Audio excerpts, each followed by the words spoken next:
నమస్తే స్వామి.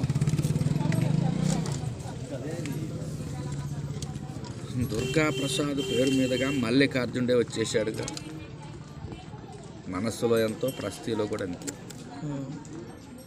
వేరే అనుమానాలు, గండాలు, ప్రమోదాలు ఏం లేవు.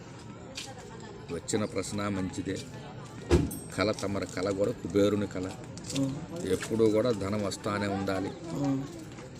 తమ చేతికి ధనం కనపడతానే ఉండాలి, కూడా చూస్తూనే ఉండాలి. మరి ఆ విధంగా తమ ప్రయత్నాలు కూడా ఎప్పుడు సంతోషమే. తినే తిండికి, కట్టే వస్త్రానికి కూడా ఎప్పటికీ లోటు ఉండదు. అయితే ఫ్యామిలీదే అదృష్టం. తమరు ఎంత సాధించినా, ఎంత కష్టపడ్డా మీకు ఫ్యామిలీదే అదృష్టం అని చెప్పాలి. రెండోది, కుడి భుజం రైట్ భాగంలో దిగు భాగంలో పుట్టుమచ్చింది ఎంది.